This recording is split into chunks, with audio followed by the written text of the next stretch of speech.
Buenas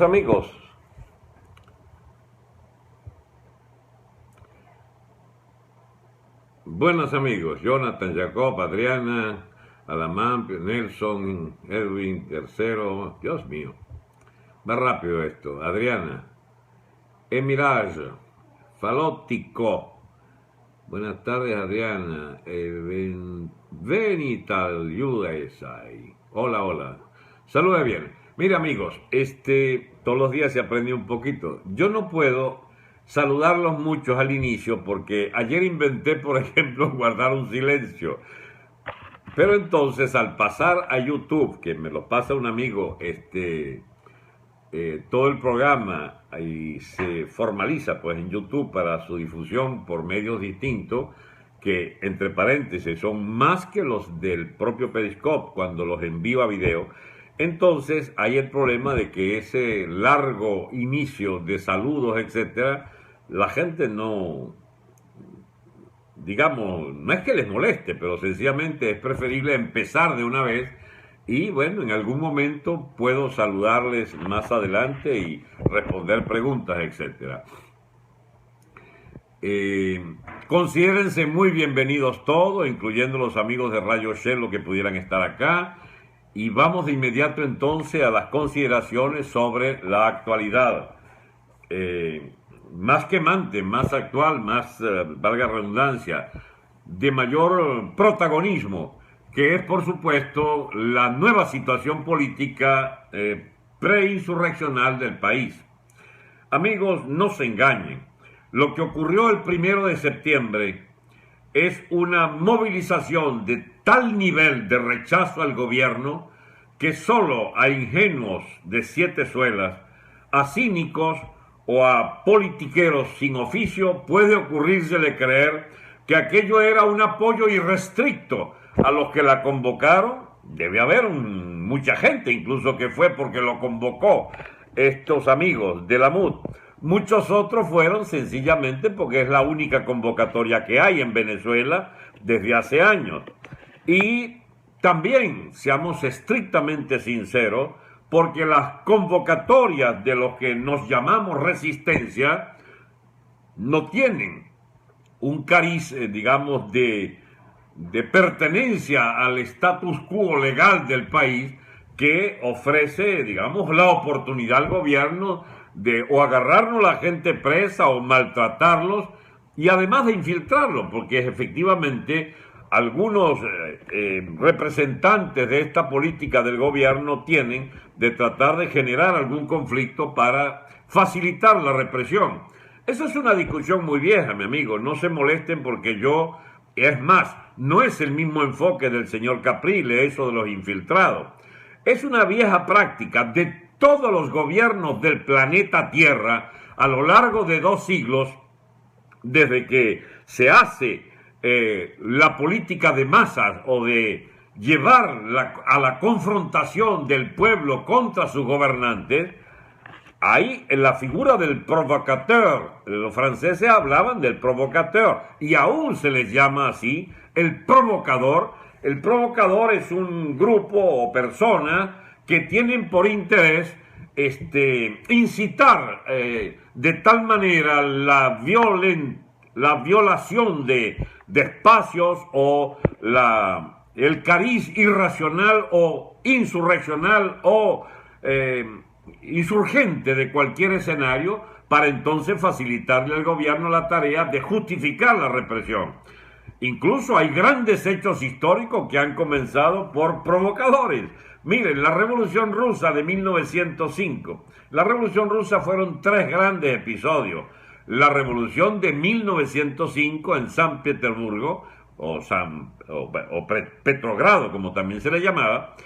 La Revolución Rusa en toda la Unión, en todo lo que era el Imperio zarista, en Moscú en 1917, pero en febrero y en febrero 17, sobre todo en el mismo San Petersburgo, era la capital de toda Rusia.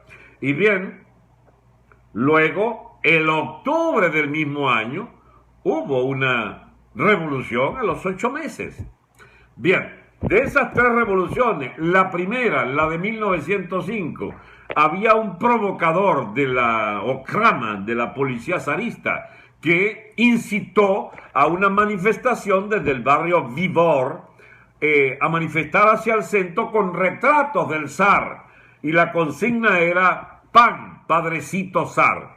Caramba, más inofensiva no podía ser aquella consigna, más alcahuete del zarismo, del gobierno autocrático de los zares, del zar Nicolás, no podía ser. Y sin embargo, era un estratagema, un ardid de la policía secreta para llevar a la gente, sobre todo desde los barrios obreros de Vivor, en las afueras de San Petersburgo, donde estaba en una situación efervescente contra el hambre. Y bien, la gente entonces marchó al centro de la ciudad, donde lo esperaría, de acuerdo a los planes policiales, un regimiento cosaco, que con espadas masacró centenares de personas ese día. Eso se llamó el Domingo Sangriento. El Domingo Sangriento fue un shock de tal violencia del gobierno contra la gente humilde y hambrienta, que a las pocas semanas estalló la primera revolución rusa, ocasionada por un acto mal calculado del gobierno. ¿Saben lo que creo? Que el gobierno Maduro, cualquier día de esto, va a dar un paso mal calculado y va a provocar una situación de desquiciamiento del orden público, de vacío de poder. Lo que pasó anoche en Margarita es algo así como el retrato de toda la estupidez gubernamental. Le dan unos techos y unas manos de pintura allí a las casitas de mucha gente que, bueno, viene implorando por una casa, etcétera. Entonces le remendaron algo, la de ellos, un remiendo de segunda o tercera categoría en el barrio Santa Rosa, y entonces vaya el presidente a inaugurar aquello. Ponen una tribuna de donde se supone va a lanzarse un discurso histórico, pero no lo dejaba la gente, de las pitas y de los caceroleos, etc. Entonces se meten en una casa. Yo voy a repetirle, aunque yo sé que muchos saben exactamente lo que ocurrió por las redes sociales, pero a lo mejor otros no tienen sino esta posibilidad de oír lo que pasó por esta vía, y por eso repito. Entonces, allí refugiado en esa casa, bueno, el estruendo era enorme en el barrio donde el gobierno consideraba muy segura la permanencia de Maduro para echar su cadena, ¿no?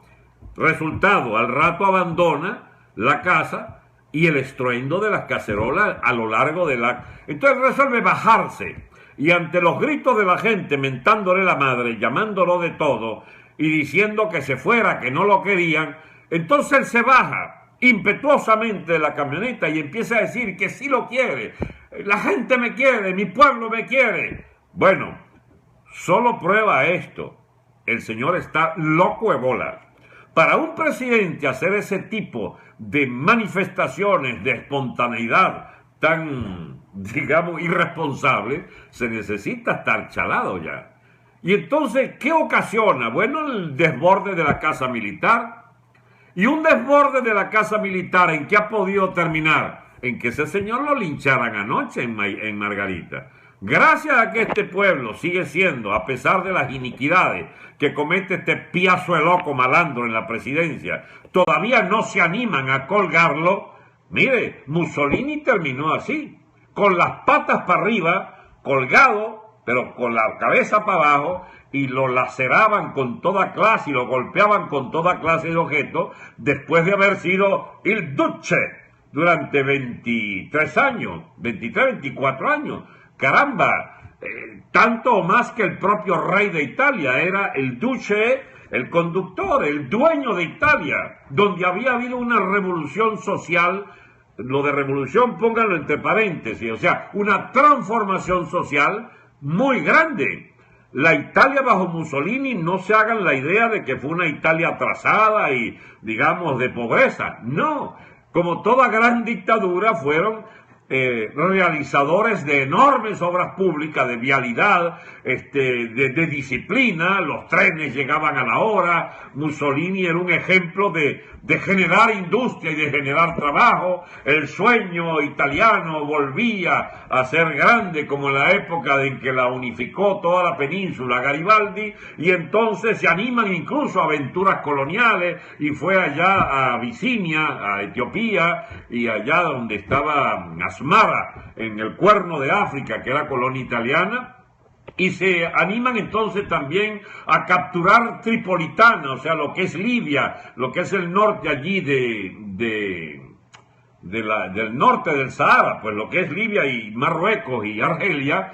Pero Tripolitana era una zona de frontera un poco indefinida, y la Tripolitana, que había sido italiana, bueno, para los italianos aquello era la vuelta a Roma, la vuelta al imperio romano, que tenía todo el Mediterráneo bajo su control. Y Mussolini, que hablaba el lenguaje imperial del Renacimiento, de la Roma imperial, bueno, había que creerle, aliado de Hitler. En la Italia de 1940 era un tipo poderosísimo, y se metió en la guerra y fue su perdición.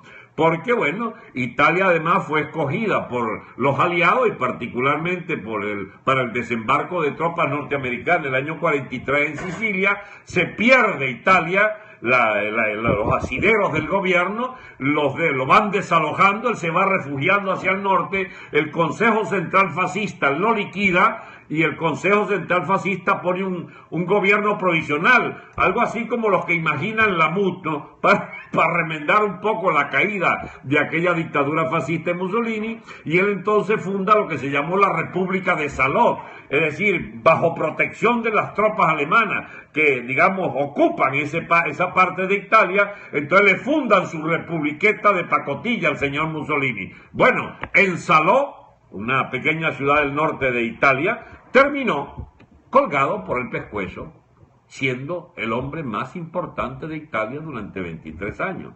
¿Qué es lo que estoy diciéndole? Señor Maduro, no tiente al diablo. Mire que usted, a pesar de que sea muy aliado, puede abandonarlo para disfrutar del espectáculo de verlo colgado patas arriba.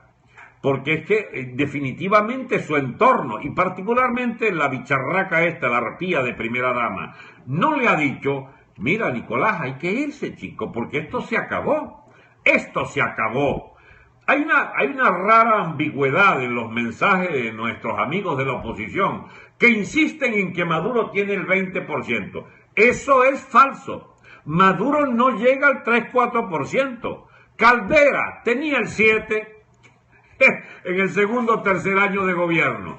Ningún gobierno que tenga este nivel de desastre nacional, y que los pocos que le aplauden son obligados a ir a las manifestaciones, chicos, por más que digan las encuestadoras, si las encuestadoras son pagadas, ponme tantos puntos. Hey, yo conozco algo de eso, ¿eh?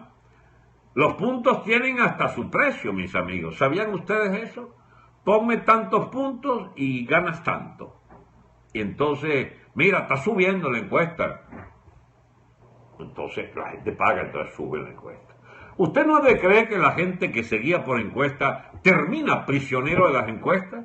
Hasta que un buen día las estafas visibles de los dueños de encuestadoras se revelan como una gran empresa de embauque. Porque ¿en qué consiste la encuesta? En generar lo que se llama el pronóstico autocumplido. El gobierno tiene 20, el gobierno tiene 20, y todos repiten: no, subió a 5, subió 10, subió, el gobierno se recupera, son 30 puntos. No. El gobierno va para abajo, mis amigos, no pasa de 5 en popularidad, y les apuesto lo que sea, que si Maduro cae en las mismas o peores condiciones que cayó Pérez Jiménez del 20 de enero al 25 de enero. La gente que se animaba en esos 5 días a querer a salir un poco el 21 de enero, y a celebrar el 23, el 24 ya perejimenistas quedaban en el país el 1%, porque todo el país estaba celebrando la caída de Pérez Jiménez. Y aquella era una dictadura de enorme progreso, de enorme progreso económico, de estabilidad monetaria, de enormidad de crecimiento, de revolución urbana. Había una nueva Caracas, unas viviendas por cipotazos que se hacían en Caracas, avenidas, etcétera, autopistas, puertos, aeropuertos. Estamos hablando de una economía súper modernizante que había con Pérez Jiménez en los últimos meses de su mandato. Y aún así lo odiaron. Y el que no lo odiaba lo empezó a odiar de inmediato. Entonces, si alguna gente está esperando que Maduro tenga el 20, ya es absolutamente falso. Y todos los politiqueros que sigan repitiendo que Maduro tiene 20, buscan proteger al gobierno de un desastre aún mayor del que ya tienen. No, mis amigos, ya el desastre se les instaló en el alma y hay que hacerles conocer las verdaderas cifras del gobierno, que no las publican y que mantiene a flote estos bicharracos que viven de mentirle a la opinión pública con evaluaciones supuestamente demoscópicas de cierta seriedad, pues. No, eso se acabó, mis amigos. La única encuesta en la que hay que creer ahorita es en aquella que diga que tiene menos de 7, menos de 8, 5, 4%, porque eso es lo que el gobierno mantiene como piso firme de los obligados a vivir de él o de los esperanzados en seguir saqueando el país con él, con Maduro. Y aún así, entre ellos hay diferencias muy grandes. Hay los diosdadistas y los maduristas. ¿Podríamos decir que el chavismo llega a 10? Sí, puede llegar a 10 puntos. Pero Maduro tiene 4 o 5 y Diosdado no pasa de 4 o 5. Eso está medido mucho más de lo que creen. Pues bien, amigos, en esas condiciones en que está Maduro, puede ocurrirle cualquier desgracia, cualquier... No van ahora a decir que uno está incitando al magnicidio y de que me van a acuñar otro juicio como el que me tiene montado Diosdado por, ¿cómo se llama? Por conspiración y terrorismo. El terrorismo mío es hablando con ustedes de estas cosas, tomando a la gente en serio, digamos, hablándole como adultos que son. Pero el gobierno estima que esto es subversivo. Y todavía hay gente muy ingenua, yo no sé dónde conocieron algo de política, yo no los voy a nombrar porque son gente que de verdad, enceguecida por utopías o por esas lealtades casi como enfermizas hacia determinados liderazgos, y que como yo les ofendo, pues, entiende, a su líder, a su ídolo, entonces la agarran por echarme encima calificativo. Y hay una que dice, la preferida mía, por supuesto, aquellos me dicen, ¿por qué no se viene para acá si es tan valiente? ¿Y quién cipote te dijo a ti que yo era valiente? ¿Y por qué yo tengo que ser valiente? Porque según esto, ser valiente es ir allá para que al llegar me pongan las esposas y me zampe preso Diosdado indefinidamente, en ese modelo de justicia venezolana que le aplican a Leopoldo López, que creyó que si lo agarraban, lo soltaban a los 10, 15 días, y se me secó la lengua de decirle, no te entregues, Leopoldo. Mira, ya van más, creo que ya llega a... ¿Cuánto? Ya son 2 años y medio que tiene este hombre preso. Bueno, no voy a pagarle cárcel a los chavistas, chicos, no me da la gana.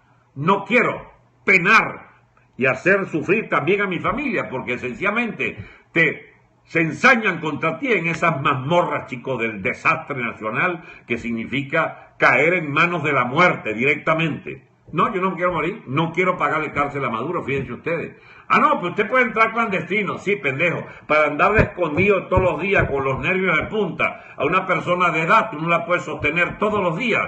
A la incógnita si amaneces o no, ¿entiendes? O si te dan la patada en la puerta del infeliz o del amigo o del familiar que te asile en su casa, que te enconche, como se dice en Venezuela. Amigo, no voy a enconcharme ni voy clandestino. No voy. Voy cuando mi país, mínimo, tenga, carajo, aunque sea 1 hectárea de territorio libre para ir allí. Yo no pierdo las perspectivas, mis amigos, de creer que la lucha ya terminó, porque hicimos una enorme movilización. Y digo hicimos, así yo no hubiera estado para nada. digamos, ligado a la MUD, que se cree la dueña de esos 2 millones o 1,5 millones de personas y se seguirá creyendo los dueños de todo lo que ocurre en Venezuela. Por supuesto, no debe ser dueña de la gente de Santa Rosa que casi linchan a Maduro anoche. No, porque pues, ahí se pasaron en su fuero interno. Pueden hasta celebrar, qué vaina tan buena que le echaron a Maduro, pero deben estar por ahí un poco asustados de que están desatando de la mejor buena fe, comillas, con las mejores intenciones de pactar con el gobierno. Mire, es cada vez más insistente los rumores de las famosas reuniones, donde hasta plata de por medio hubo en este arreglo del 1 de septiembre, pactando horarios y todo. O sea, es como sospechoso. Yo no voy a decir que me consta, pero qué de raro tendría que el gobierno pague esos servicios de no haberlo puesto en jaque. Yo no digo marchar a Miraflores, porque esa es la otra versión. Había que ir a Miraflores, ya va, eso no es tan sencillo. Porque usted puede llegar a Miraflores y exponerse a una matanza. Eso es cierto, no crean ustedes. Pero entonces podían marchar a la Avenida Bolívar. No, ahí estaban los chavistas guardando su sacrosanta Avenida Bolívar. Muy bien, entonces, ¿qué hacer? ¿Permanecer en la calle? Bueno, tienes un problema logístico impresionante. ¿Cómo logras tú que gente por miles y miles y miles duerma en una ciudad llena de delitos, llena de ampones, llena de escasez de absolutamente todo? Además, ¿por cuánto tiempo hay que permanecer allí? Bueno, la gente era la que estaba dispuesta a quedarse. ¿Cuántos? ¿No será mejor que es cierto que hay la libertad para quedarse hasta que caiga? Pero bueno, y si va hasta 15 días, un mes, entonces ahí no sobran, perdón, es al revés, no faltan los que proponen, hagamos como Ucrania, hagamos como Biden, hagamos como el Cairo. Mire, compañeros, hay que hacer como Caracas, hay que hacer como en Venezuela, porque las costumbres nuestras, los hábitos nuestros, son los de un país que tiene, para empezar, 17, 18 años, con una oposición que ha mentido sistemáticamente diciendo que hay que ir a elecciones porque es la única salida fiable. Y van a elecciones, y la astucia del gobierno consistió en pactar. Todo eso se va a saber, incluyendo los que pactaban en el CNE y los personajes reales que existen. De todo eso habrá testimonios. Habrá testimonios. Los que pactaban la derrota por poco o la victoria por poquito. Todo eso está documentado. Si hemos sido estafados por años, mis amigos. Bueno, la estafa del 1 de septiembre es: nadie se queda ni una hora más. El que se quede es un provocador, un infiltrado. Mira, reverendo, no te digo la palabrota porque tu familia no tiene la culpa, menos tus progenitores. ¿Pero qué es eso, chicos? Aquel que no está de acuerdo contigo es provocador y es un infiltrado del gobierno. ¿Qué grosería es esa, chico? ¿Pero por qué esa tamaña estupidez del que no esté de acuerdo con tu liderazgo cajón tiene que ser atacado como si fuera un agente del gobierno? Fíjate que yo admito que existe la provocación. Históricamente está demostrado que todos los gobiernos usan provocadores. Usan provocadores. ¿Y quién te da constancia a ti de que los jóvenes que querían manifestar o mantenerse en Caracas eran provocadores, señor Capriles?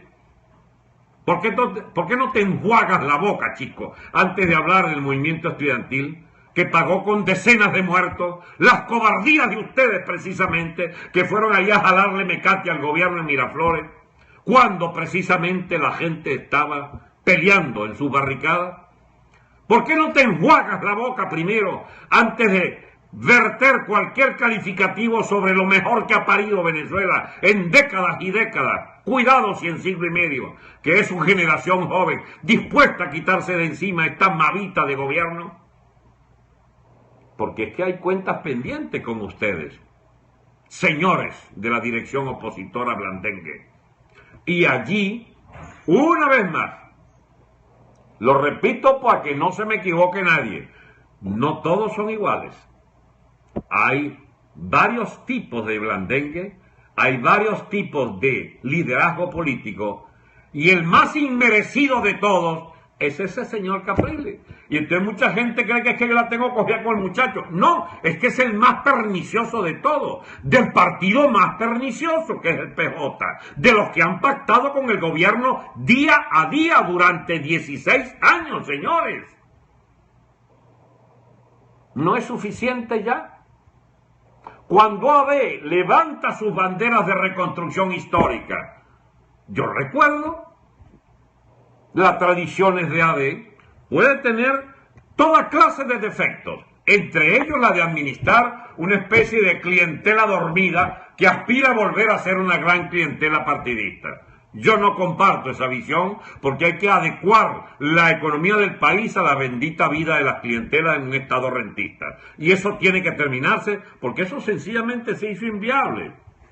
Si hubiera mucho que repartir, todavía podía soñarse en la reconstrucción de las clientelas partidistas de la cuarta. Pero le tengo una mala noticia al amigo Henry, a todos los adecos, mis amigos. No hay posibilidad de repartir nada, porque nada quedó. Y no se trata entonces que se autorice aquí a robar algo, a rapiñar de lo que debe pertenecer a los hospitales, a los comedores escolares, a la educación, al sueldo de los maestros. ¿A quién hay que rapiñar entonces? Las pocas divisas que quedan monetizándola con reservas reales para que haya una moneda sólida, pero que habría que quitarlas entonces para monetizar artificialmente con dinero inorgánico para pagar lo que sirva para las coimas y para el engrase de la maquinaria partidista y el engrase de las clientelas que pretenderían seguir existiendo. No, mis amigos, se acabó. La economía clientelar, la economía que dependía y subsistía y se mantenía a flote el país a partir del drenaje de enormes cantidades de dinero inorgánico, porque había un respaldo en la divisa petrolera, eso se acabó. Mi oposición a Acción Democrática no es para echarle un balde de excremento a sus gobiernos de la cuarta. Mi gran animadversión es con el diseño de país que sigue creyendo que pueden reinstaurar una democracia de partidos. Y no solo no hay democracia de partidos posible, no es posible la democracia en el término inmediato de lo que nos toca vivir, amigos.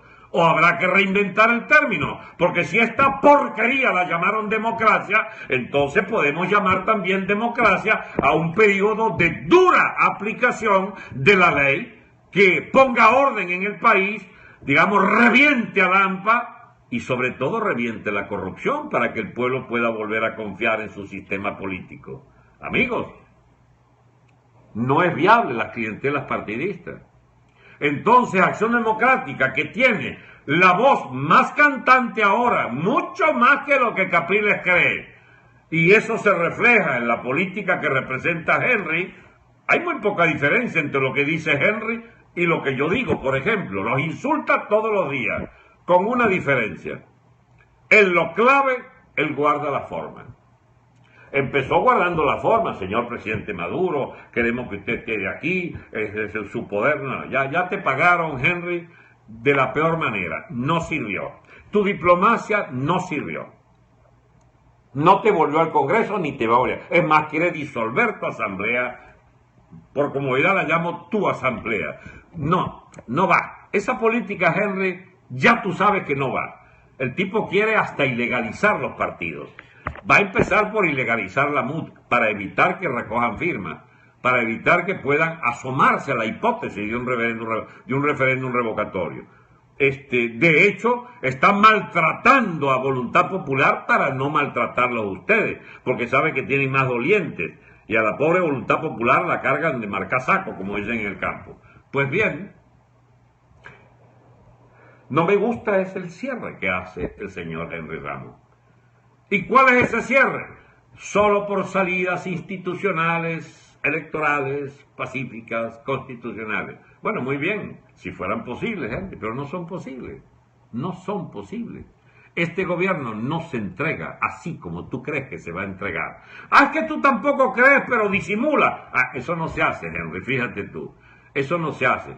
Te felicito porque da votos. Esto de ser fiel a la línea pacífica, electoral y constitucional, y además echarle camionados de excremento encima, merecidos a este gobierno, bueno, da resultado porque da votos, da opinión pública favorable a tu persona, te la estás comiendo, déjame decírtelo, pero liderazgo del país que viene, salvo que empieces por admitir que has, digamos, cambiado ligeramente en privado tus verdaderas apreciaciones del país.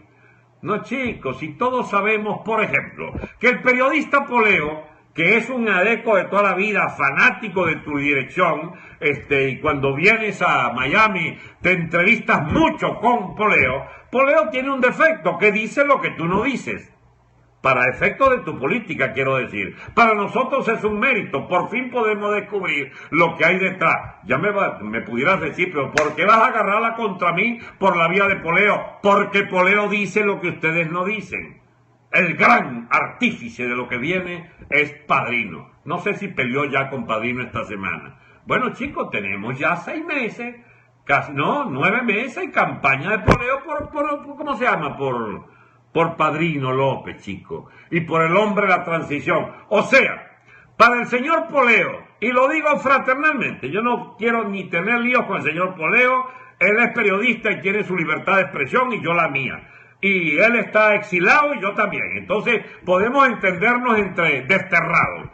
Señor Poleo, cuando usted dice que Padrino es el primero de los nuevos personajes que alinean en la nueva situación nacional, si le leemos todos estos últimos editoriales de 2-3 meses, y sobre todo el del último mes. O sea, para usted, la nueva etapa de la República de Venezuela comienza con la figura de Padrino. Fíjese que no. Para mí Padrino es la última figura de este régimen. Que a que tengo razón voy, Poleo. Podemos hacer una apuesta, la que tú seas, la que tú quieras. Que a que te gano la apuesta que Padrino cae con Maduro. Que a que no es Padrino el hombre en ninguna transición. Porque, ¿sabes por qué? Porque el argumento más fuerte que puedo escribirte es que aquí no hay transición. Transición, como su nombre, como su, digamos, carga semántica lo indica, tú vas en tránsito de una situación a una nueva situación. Y se usa eso para decir hay una transición hacia la democracia. Transición. Bueno, en estricto sentido, digamos, casi gramatical, podríamos decir que sí, pero no en sentido político. Porque después de recibir todas las canalladas encima que nos han echado este gobierno contra los derechos elementales de la población, ¿tú crees que alguien puede hacer el tránsito entre los dos regímenes, entre los dos sistemas políticos? No. Ahí es una ruptura, chicos. Hay caída del gobierno. Así de sencillo. Hay expulsión de este gobierno. ¿Y quién es el artífice de mantener este gobierno, este sistema político, este régimen, como le gusta a la gente nombrarlo? Bien, el artífice en las Fuerzas Armadas, que es la columna vertebral de sostén fundamental del régimen, es el Grupo Padrino. Ya el grupo de Diosdado y todos esos bicharracos, digamos, de desalmados, ¿cómo se llama?, agentes del terrorismo islámico, el tal, ¿cómo se llama?, el Alzheimer, compartiendo con Diosdado la enorme responsabilidad de haber exportado a los Estados Unidos más de 500 o 600 toneladas de cocaína por año. Yo no sé cuántas, pero son mira, algo así como 400 años de cárcel, lo que ustedes deben en los Estados Unidos, el par de bichitos estos. Bien, pero ocurre, amigos, que ese par de ciudadanos sí tenían un ala militar. Y entonces se le fue sacándoles el cuerpo el tal Cliver Alcalá o el tal Rodríguez Torres, que ahora se postulan como renovados, con figuras presidenciales, en el siempre solícito Vladimir Alaúna, que los retrata y los pone en el ángulo interesante. ¿Qué quiere usted que le pregunte, general? Y bueno, muy limitadamente los tipos dicen más o menos 4 sandeces para empezar a convencer de la gran coba de que ellos ahora ya no son lo que fueron durante 18 años crápulas de este gobierno. Pero no, hay que tratar bien a esta gente, se dirá, porque ellos pueden ser parte de la transición y arman cualquier cantidad de cosas. No, es que ellos son los centauros. Mire, centauros, compañeros, mucha gente, ¿sabe? Centauros es sencillamente un grupo lo más heterogéneo que usted pueda conseguir en el país. Tan heterogéneo como toda la clase política. Hay desde bicharracos, narcotraficantes, ¿cómo se llama? Centauro, hasta tipos de buena fe, oficiales honorables incluso. Yo conozco uno, no lo voy a nombrar porque nombrándolo es capaz de echarle una vaina si lo nombro. Conozco hasta oficiales honorables de la llamada sector Centauro. Pero hay crápulas, hay narcotraficantes, hay esbirros, hay matones, hay torturadores, chicos, allí. Entonces, no nos venga, señor Poleo, con que Padrino, que es el que pacta entre ese sector que lo quiere matar, pero tiene que tragárselo, porque de Fidel le puso el índice cuando él estaba casi arrodillado ante él. Entonces Fidel dice: te unjo como mi representante allá. Dile a Maduro que se entienda conmigo, porque así manejan Venezuela los cubanos, estos de los hermanos Castro y compañía. Y entonces el ilustre Maduro, perrunamente armado una vaina allí, una trinca con el tal, ¿cómo se llama? Padrino López, que bueno, da como temor. Hasta Diosdado lo tiene como aguantado. No, Diosdado, ya yo hice todo lo que tú dijiste, ya te robaste todo lo que... Me le quitaste el botín a Cilia en tales y tales vainas, me le quitaste tal... No, ahora entiéndete con Padrino. Y Padrino le ronca y le dice: no, yo tengo más generales que tú, seas pendejo, yo tengo más cañones que tú. Y entonces Diosdado está un poco achicado. Y el Alzheimer, que fungía casi como rey político en ascenso, también lo han puesto en su puesto. Porque ese es el segundo de a bordo en el cartel de los soles, después de Diosdado. Ahora bien, ¿cuál es el papel de Padrino? La bisagra entre todos los sectores de las Fuerzas Armadas y el mundo del bicharracaje político del PSV, que está muy disperso y muy dividido. Y de todos ellos, en connivencia, en obediencia perruna o en comienzo de una sorda resistencia contra el dominio de los Castro. Me explico. La gente de Diosdado, el Alzheimer, tienen planes propios. No son, digamos, son agentes de Castro por conveniencia, pero su gran motor es la ganancia de la droga, es el mundo del dinero. Esos son autónomos de Castro hace rato, porque tienen sus propios recursos. Además son de los que toleran mandarle a Castro su remesa cotidiana de remesa anual de miles de millones de dólares y de 100.000 barriles o 150.000 barriles diarios de petróleo gratis a Cuba. Ese es su crimen, que sin ni siquiera ser castristas, son de la peor clase, porque ensamblan castrismo y narcotráfico, castrismo y FARC. ¿Ustedes sabían que la FARC no era una guerrilla propiamente castrista en Colombia? Que más bien era una guerrilla que la fundó el Partido Comunista Prosoviético y siempre fueron comunistas pero del ala moscovita, y que después adquirieron independencia respecto a los centros comunistas de poder del mundo. No se hicieron plenamente castristas. Es una vaina de inculto repetir esa vaina de que eran castristas. No son castristas, chicos, son una guerrilla narcotraficante de vocación totalitaria comunista, porque ellos aspiran a convertir la FARC en partido ejército FARC y en dominio en un estado militarizado, qué sé yo, de esclavitud de la juventud en adelante. Para ellos Colombia debe ser el nicho privilegiado de su gran negocio del estado narcotraficante. Bueno, eso es lo que ha pactado Santos, ¿oyeron? De transarse con esa escoria humana del siglo XX-XXI. La FARC como factor de dominación política. Felizmente, la mitad de Colombia, o 2/3 o 4/5 partes, si fueran conscientes, detrás de Uribe, estarán en contra de esa tendencia a la que entregó el caldera colombiano, el señor Juan Manuel Santos. Pero decía, en las Fuerzas Armadas, el sector de Diosdado entonces quedó en minoría. El otro gran sector no tiene cúpula, o tiene una cúpula, digamos, demasiado inteligente o demasiado asustadiza, porque no se atreven a irrumpir. Para mí que a lo mejor es una ala sabia, porque no quieren irrumpir en términos de golpe contra el señor Maduro. El señor Maduro, esa vaina que está allí presidiendo. En el medio, Padrino, él articula todos. Que no, a ti no te conviene, espérate un momentico, yo te tengo tu negocio, ya va, los diamantes, no, los diamantes son de fulano, no, el general tal, no, en la gasolina, no, eso sigue en manos de quién, la mafia y la cabilla, no toques eso, no toques el oro, no toques el coltán, no, los puertos son de fulano, el alimento es mío, el alimento de la piedra picada es mía, dice Padrino. Toda la que es piedra picada de Guárico, que va al tren ese chino, ese es Padrino.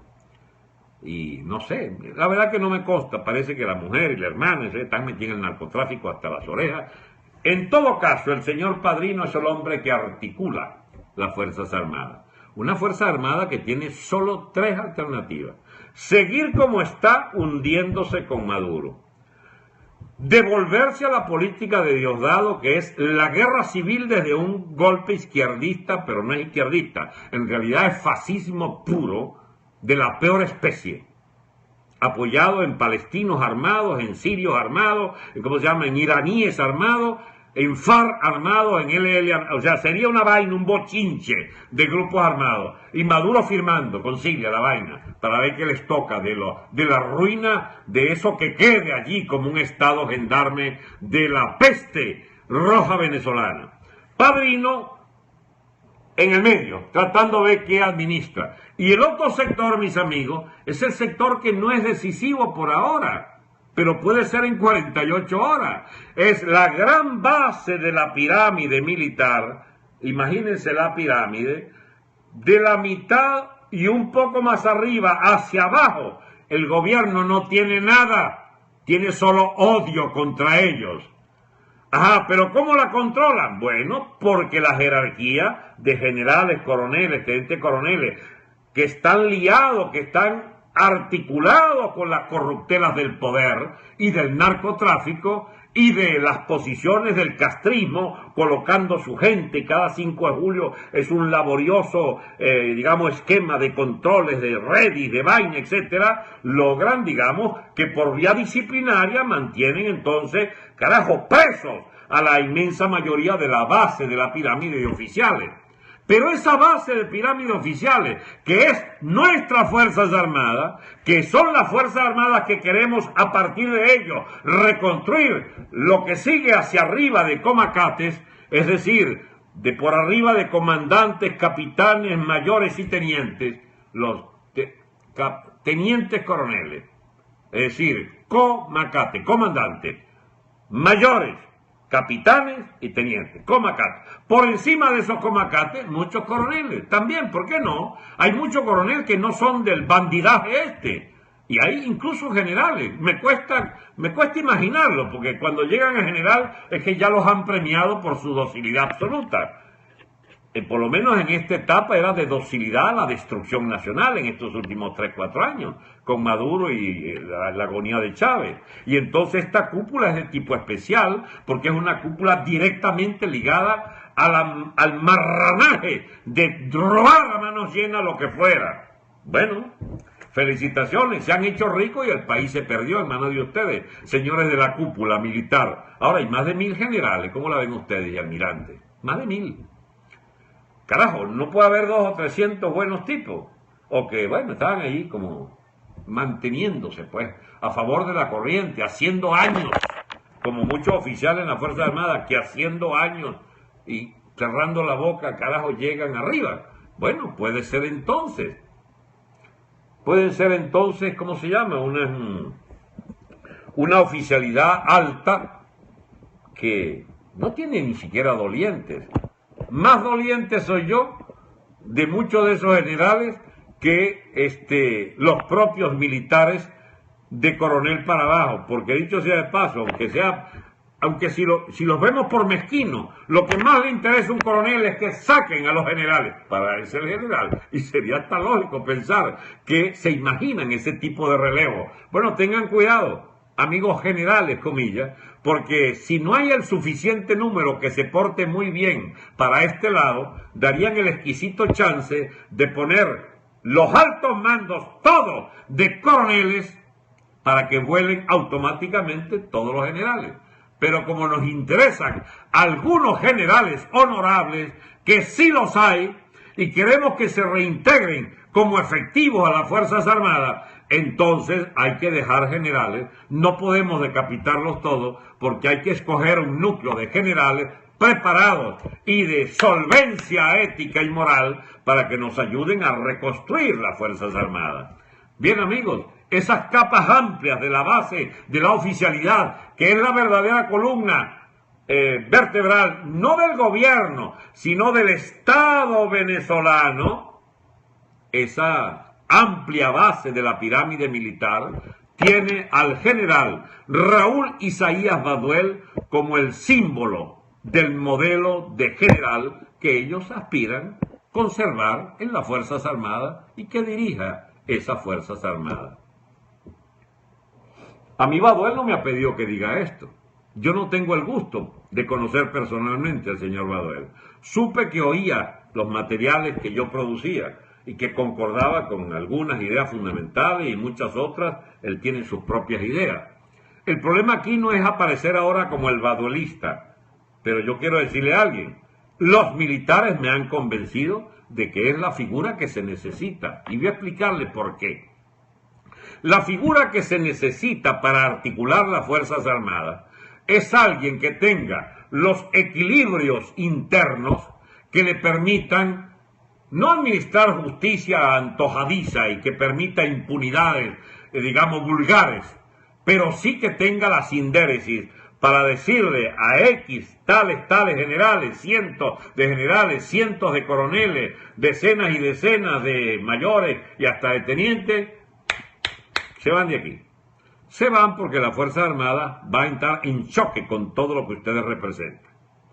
También puede ser el general que sea una garantía para la Fuerza Armada de que sigue la adscripción de esta columna vertebral del Estado, su adscripción a la Constitución Nacional.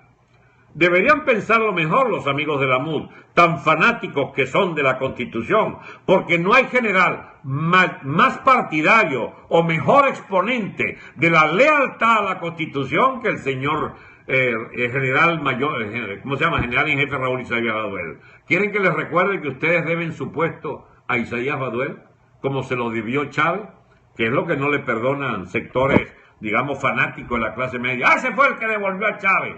Bueno, sí, lo devolvió porque aquella vez las bases de las Fuerzas Armadas, como ya les expliqué en otra ocasión, prefirieron la vuelta de Chávez al poder al escenario de una guerra civil intestina dentro de los cuarteles, que comenzaría dentro de los cuarteles, y prefirieron que el general Baduel comandara el retorno a la constitucionalidad, que significaba traer a Chávez y devolver Acción Democrática y de devolver primero justicia al gobierno y a los gobiernos regionales y Proyecto Venezuela y el partido de Rosales. Todos ellos volvieron a sus puestos, mi amigo, a sus puestos en el Congreso, en las gobernaciones, porque el decreto Carmona, pues, yo no voy a discutir si fue genial o fue un desastre, pero ese decreto significaba que desaparecía Chávez, el PSV y todos los representantes electos de la llamada oposición en aquella vez, porque ese fue el decreto Carmona, que no solo peleó con el chavismo, sino que peleó con todo el mundo simultáneamente, y peleó sobre todo con los militares, porque no le puso a los militares las personas de mayor credibilidad, de ejército sobre todo y de guardia, que le hubieran permitido una lealtad a Carmona, y prefirió llenar aquello de aliados marinos, etcétera, del calderismo. Esa es otra historia.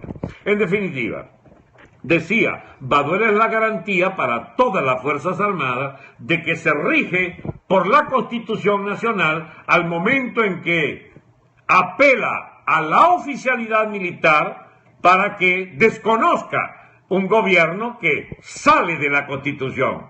Bueno, amigo Baduel, fraternalmente, el pueblo venezolano ya está más que seguro de que si un sector militar, sobre todo su juventud militar, declara que este gobierno está fuera de la Constitución y que en aras del 333 y 350, en aras de la aplicación de esos artículos fundamentales, fundados sobre el artículo 5 de la soberanía reside en el pueblo y la delega a través de poderes públicos electos, pero siendo que esos poderes públicos electos son ahora ilegítimos, fraudulentos, que se niegan a aplicar el precepto constitucional básico, por ejemplo, de que debe poder hacerse un revocatorio antes de que cumpla la mitad del periodo su recogida de firmas para que sea destituible el régimen. Como no quieren aplicar eso, bueno, el gobierno se ha puesto fuera de la Constitución y por sí solo la negativa a aplicar el referéndum es motivo más que suficiente para desconocer ese gobierno. A ver, reto a los señores de la MUD. Como el gobierno les negará el revocatorio, ¿están ustedes dispuestos a pedirle a las Fuerzas Armadas que desconozca a este gobierno por violar flagrantemente la Constitución Nacional? A ver, Henry, le echas pichón, Henry. A ver, Capriles, tú que tanto dices siempre lo que se te ocurra contra las Fuerzas Armadas. A ver, señor Borges, usted que es tan modosito y tan serio. ¿Usted no cree, Borges, que en lugar de esperar 2019, usted como candidato, porque ya Capriles estaría chicharrado, y que sea usted pues el que nos promete ser un buen candidato contra, no sé, la hija Chávez, o no sé, o el Henry Falzón, no sé? ¿No le parece, señor Borges, que no hay chance para esos largos periodos de espera, porque este pueblo ya se va a parecer al de Santa Rosa, capaz de perseguir a pedradas al propio presidente de la República? ¿A ese país usted no cree que le ha llegado la hora, con su partido Primero Justicia, de decirle a la Fuerza Armada: es lícito y legítimo desconocer este gobierno que se niega a aplicar los preceptos constitucionales sobre el derecho al revocatorio? A ver, dele. ¿Quién de ustedes quiere ser el presidente? Yo también participo, con un voto contra 3.000 de ustedes. Yo apoyo a fulano y tal, vamos a suponer, para que nos represente, porque debe salirse de esta peste y haber elecciones darse unas elecciones a 30 días plazo. Yo estoy de acuerdo. ¿O es que ustedes creen que uno no está de acuerdo con una salida electoral? Claro que estoy de acuerdo, pero para que haya salida electoral tienen que existir dos condiciones. Una, que los chavistas la acepten porque tienen todo el poder electoral en sus manos. Porque si nosotros lo hacemos desconociendo toda esa vaina, es igual que era un golpe de Estado. Es el desconocimiento a toda la autoridad de Estado que ellos representan. La segunda condición para que haya un candidato presidencial triunfante de la oposición es que gane, y no solo gane, que está garantizado, sino que quiera asumir, porque si le dicen que hizo fraude, entonces no puede ser Capriles, porque siempre que gana acepta la vaina que diga el otro. Y acusa de, ¿cómo se llama?, de infiltrados y subversivos y violentos a los que quisieron defender su triunfo. Esa, Capriles, la pagas, porque tú no puedes darte el lujo de cagarte por tercera vez a la presidencia de la República. No hay chance. Ya dos basta, dirá la gente. Ahora bien, está más claro el panorama. No somos enemigos de una salida electoral, solo que no creemos que el gobierno se la dé, que es el que da la salida electoral.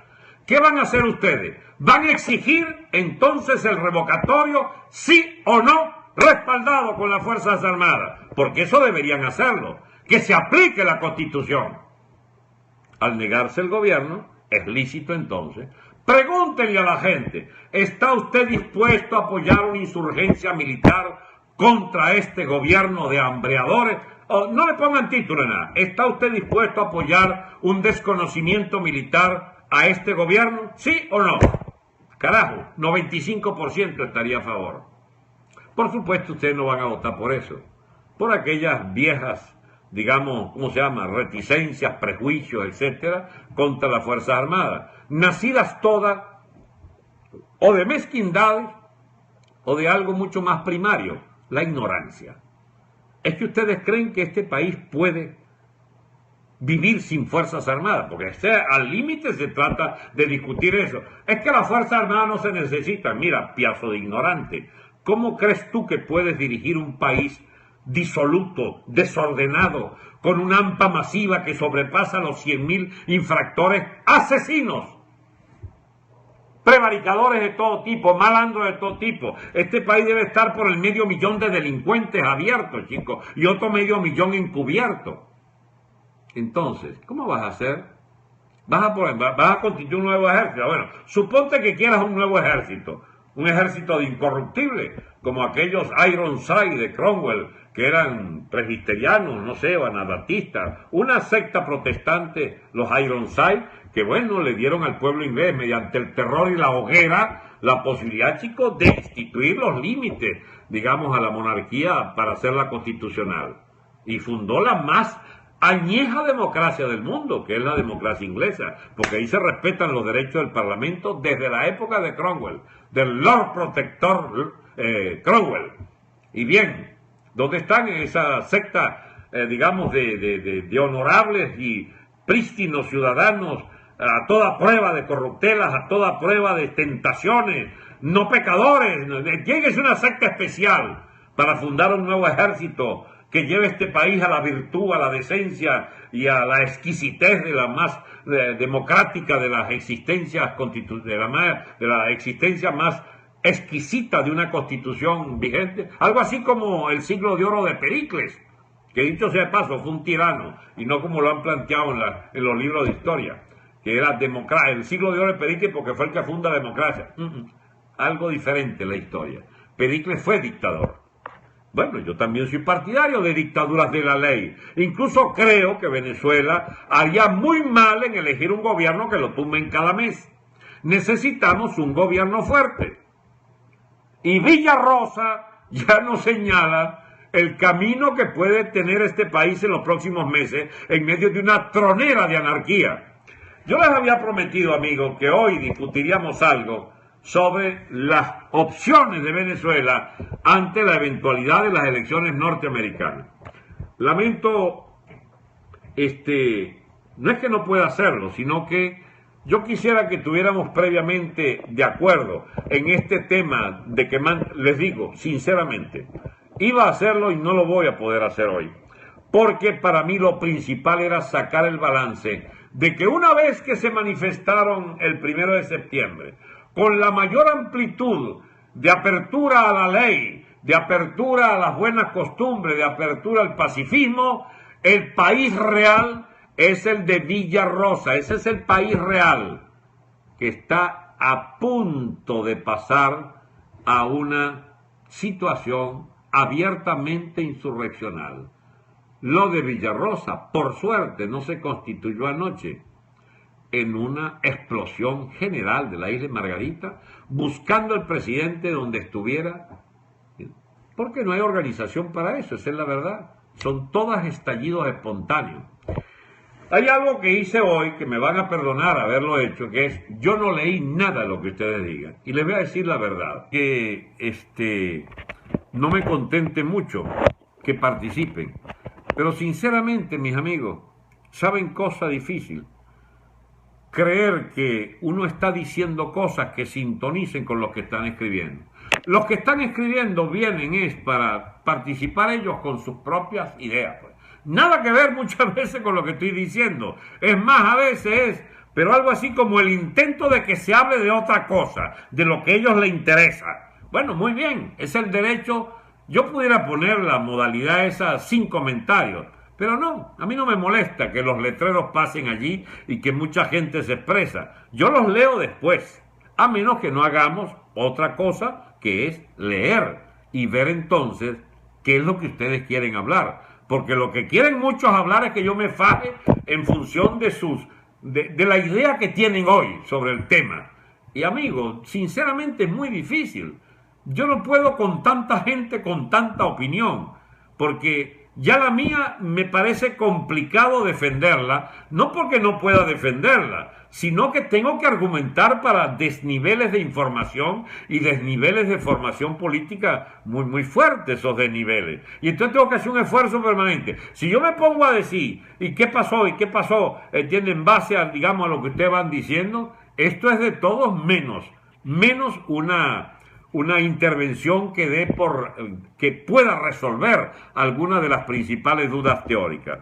Entonces, vamos al hecho de, se cayó, dice. En realidad lo tumbó, y es una llamada de un extraordinario amigo. Pero les prometo que muy pronto tendré que suscribirme a una cosa de internet que separe no sé cómo voy a hacer, voy a preguntarle a alguien, separar este programa de las llamadas por teléfono. Porque los que me llaman son grandes amigos que no saben que estoy conectado en este momento, no los veo hace 15, 20 días, y entonces no están al tanto pues de que yo esté en Periscope. Se congeló esto, lo sacaron de la conexión. Ay, Dios mío. No se ha caído, dicen otros. ¿Y a quién creerle entonces? ¿Por qué el general Baduel aún no ha hablado? Porque cuando hable se queda hablando. Usted es un buen ejemplo, no leí el buen ejemplo. Ay, hubiera sido un buen ejemplo de algo, pero no leí. Le escuchamos, está ahí, ya viene, sí está bien. Que salgan y entren de nuevo, le aconsejan a los que... Bien, amigos. Si se ponen a pararle todos los comentarios. Exacto, ese es el problema.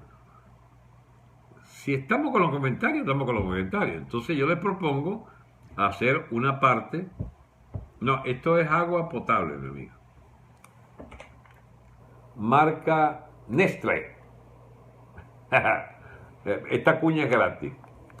¿Por qué yo soy abstemio desde que tenía 19 años? Pero entre las fábulas que se hablan contra nosotros se dice que los de Miami somos alcohólicos, pero damos whisky en mano. Entonces, lo del whiskycito sí es una broma que la acepto, por supuesto, viniendo de alguien de buena fe, pero la maledicencia existe, ¿saben? Hay gente que cree que uno es un beodo y se antojaron de quizás el político, igual que Carratú, que es abstemio también. Somos abstemios, chicos. Continúa con tu análisis. Mi análisis entonces, mis amigos, es que ha sucedido algo anoche que modificó nuestro plan de hablarles hoy de un tema adicional a lo que ya balanceamos del 1 de septiembre.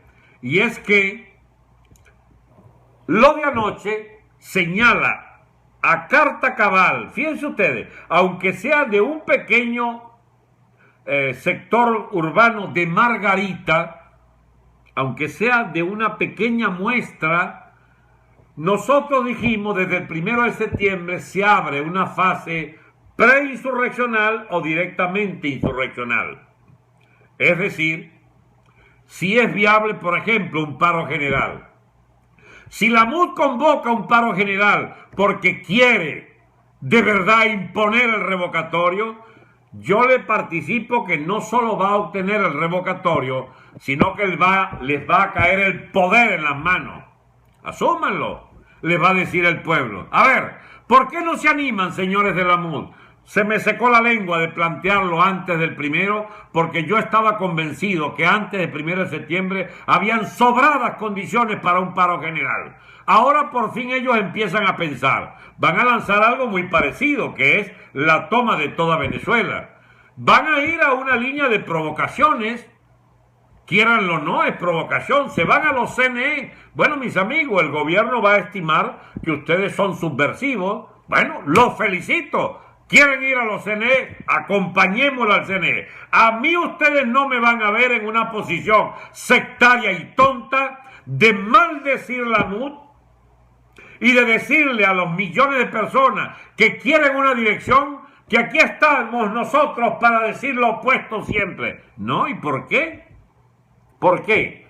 Nosotros queremos un paro general. Lo convoca la MUD. Magnífico que lo convoque. Yo les anuncio solamente a los candidatos presidenciales que el método del paro general, de la huelga general política, es la confrontación, y en la situación actual, esa línea de paro general se acerca demasiado a un proceso insurreccional que será cada vez más proclive la población a emprenderlo si no les dan el revocatorio o cualquier resultado que implique un cambio drástico en la orientación del gobierno. ¿Cómo les quedó el ojo? ¿Ustedes saben por qué uno sabe eso?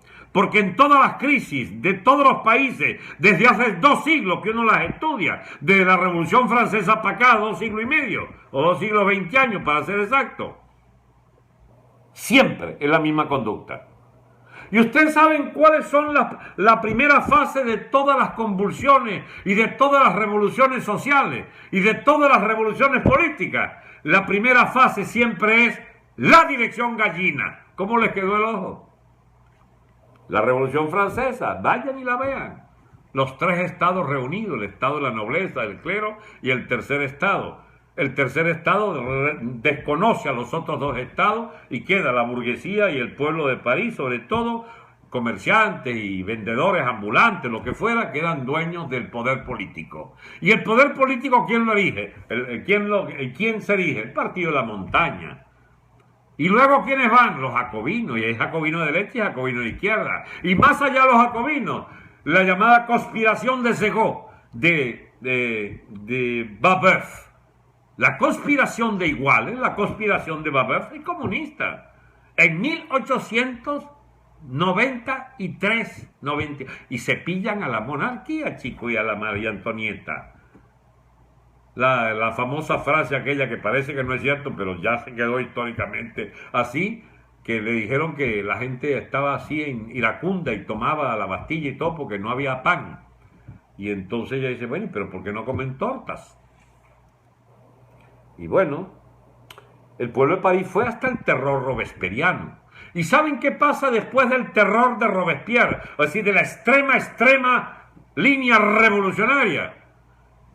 El proceso llega hasta el extremo y se devuelve al consulado y al imperio de Bonaparte, al consulado de Bonaparte y al imperio de Bonaparte.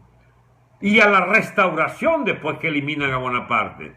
Es decir, de nuevo los capetos, pero allá había la pugna. Entonces Napoleón, la familia de Napoleón quería su propio imperio. Y ahí entonces el segundo imperio bajo el sobrino de Napoleón. Pero esa es la historia de Francia. Pero si ustedes van a España es lo mismo. Lástima que no tengamos, digamos, el hábito de hablar de cosas de esta en la política venezolana, porque, bueno, sería muy interesante aprender que los verdaderos escenarios ya se hicieron en todas partes. La primera dirección de la Revolución Rusa, mis amigos, del año 17, tiene dos direcciones.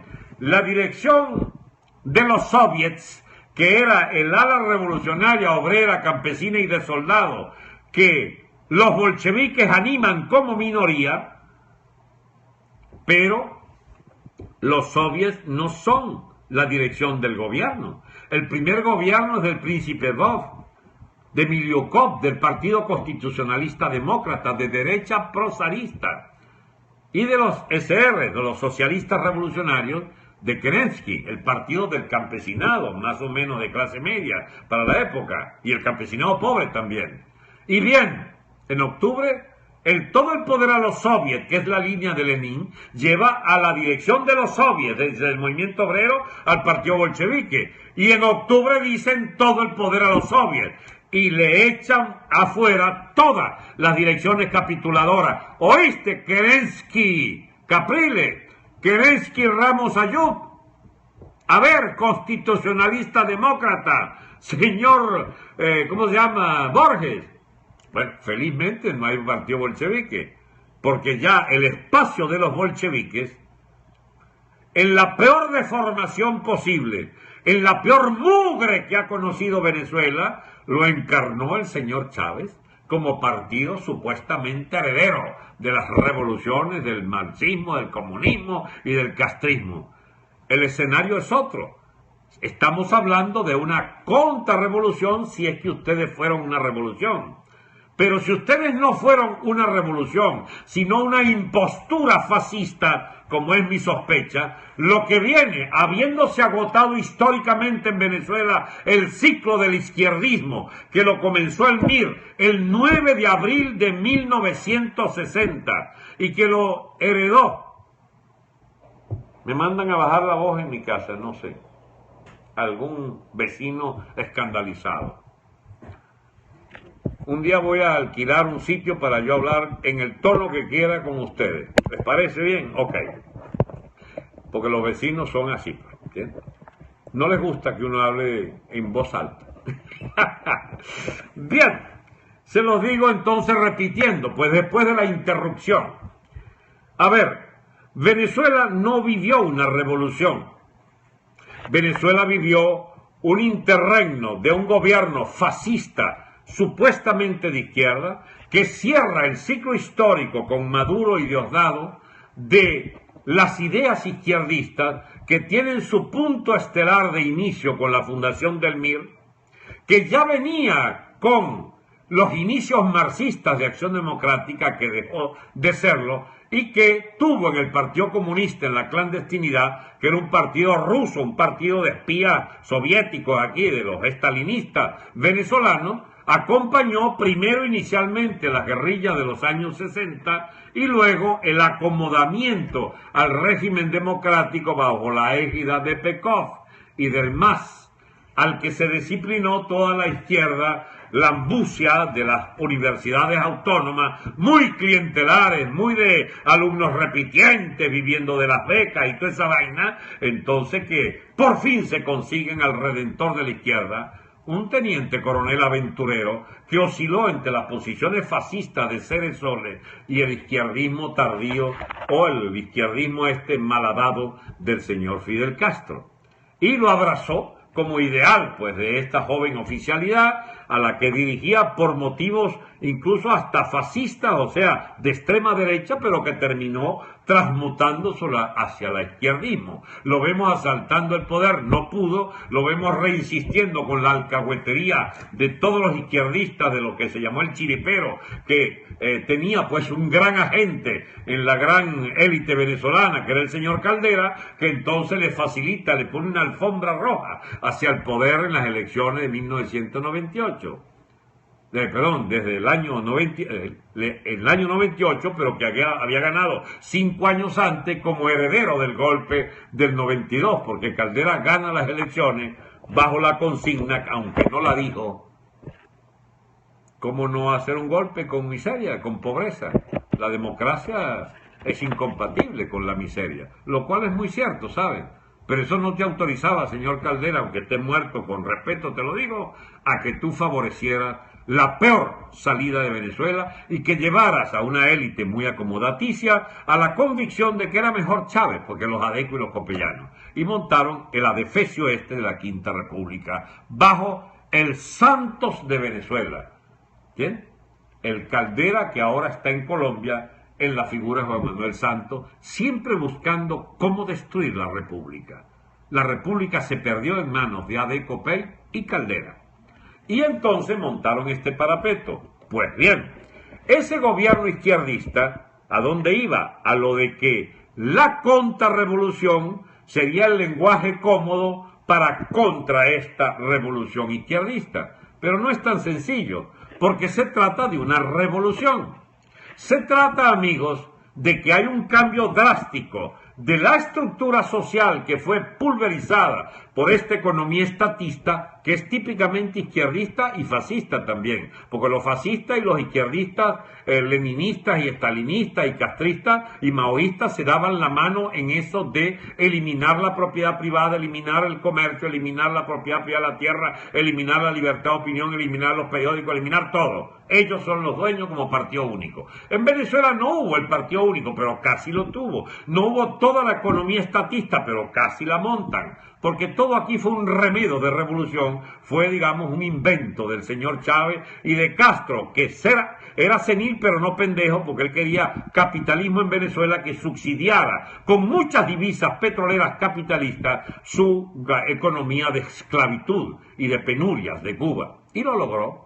Logró sobrevivir a la caída de la Unión Soviética montando este ensayo, digamos, de morrocoy con gallina. Yo no sé cómo fue esta vaina que se montó, y entonces le facilitó la sobrevivencia de la dictadura cubana. Y al propio tiempo también Castro, que sabe que esto se está acabando, ya busca hacia Obama para ver cómo los americanos liberales, pues demócratas, le ayudan a un bien morir pues al sistema comunista cubano. Pero eso es otra historia. Amigos, lo concreto es que se acerca en Venezuela una revolución o una contrarrevolución, como quieran. Yo no voy a estar discutiendo estas terminologías. ¿Lo de Pinochet fue una revolución o fue una contrarrevolución? Si tienen a Allende como revolucionario, entonces lo de Pinochet fue una contrarrevolución, pero una contrarrevolución que dio a Chile por primera vez en siglo y medio una economía real de mercado. Siglo y medio sería exagerar, porque el estatismo en Chile fue limitado.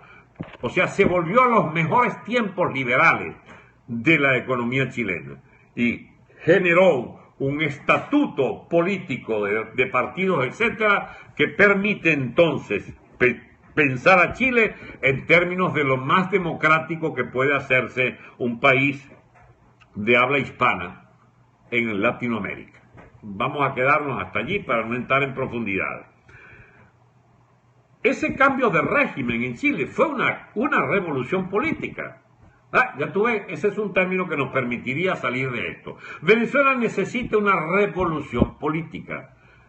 Pudiéramos llamarlo una revolución democrática si quisiéramos salir de una dictadura para meternos en un régimen democrático, pero sabemos que no puede instalarse inmediatamente un régimen ultrademocrático, porque sencillamente los chavistas que van a querer echarle tiro, plomo a diestra y siniestra a ese gobierno, no puede darse el lujo de un juego democrático de libertad de opiniones para asaltar, por ejemplo, y tumbar al gobierno, que sería su intención inmediata. Habría que montar un sistema político de cierta solidez en las instituciones. Esa revolución política, ese cambio político, necesita, además, de una transformación profunda de la economía venezolana, que debe abandonar el estatismo, el rentismo petrolero y el parasitismo de los partidos políticos que se cogen lo fundamental de ese rentismo petrolero para sostener sus mesnadas burocráticas incuantificables, y debe entonces pasarse a una economía realmente, digamos, de mercado, una economía de un Estado pequeño, una economía de un Estado que incentiva la propiedad y las reglas del libre comercio, y al propio tiempo abandona y huye como de la peste a la tentación del burocratismo asfixiante y de repartir los 4 lochas que quedan entre las clientelas partidistas. Esa es otra visión, y para que gobierne esa otra visión necesitamos que se produzca una ruptura, un corte quirúrgico, un corte de cirugía mayor del país, porque el país se nos gangrenó bajo el chavismo, venía cada vez más deteriorado y enfermo con los últimos gobiernos de la cuarta, y la quinta sencillamente significó que a este país le pegaron todos los males de enfermedades terminales para una sociedad que dejó de ser democrática, que dejó de ser próspera, que dejó de contener la movilidad social, a no ser para los ampones que roban y se dotan de ascenso económico-social, pero a costa de la barbarie general, el caos de las instituciones, y digamos, todo lo que implique pues esta malhadada experiencia del pueblo revolucionario, según ellos, que ya le quiere pegar la soya por la cabeza al bendito heredero de las glorias del petateado, hoy, digamos, en mejor vida. Bien, amigos, será hasta el lunes, no sé, algún día tienen que descansar ustedes. Por mí yo hablara 3-4 horas cada día, pero no se puede abusar, hay que darle tiempo a las ideas para que se adquieran un estado de fuerza, de buena, ¿cómo se diría eso, chicos? Que se plasme en la realidad como frases y pensamientos que buscan su propio canal de expresión social. Muchas de las cosas que dije ayer las está viendo la gente. Creo que ya tenía 4.000 o más gente que vio el audio de ayer, y va a llegar a 5, a 6.000, a 7.000, no sé a cuánto. Eso siguen subiendo. Este de hoy a lo mejor no tenga tanta suerte, o tenga quizás mucho más auditores por el hecho de ser fin de semana. Pero entonces nos vemos el lunes, ¿les parece? Ha sido un gran placer. No los voy a leer porque hoy estoy peleado con los con los mensajes que siempre hablan de cosas de las que no estoy hablando. Me fijo porque vuelvo a ver todo y a leer todo, y si hay muchas cosas realmente extraordinarias que dicen usted por allí, será un placer responderle un día de esto a cada una de las cosas que diga, pero generalmente andan como en otro mundo que no es de lo que yo estoy hablando, sino en el interés de acuñar una frase que les gusta o una pelea que tienen con alguien. Menos mal que ya no se pelean entre ustedes como el primer día.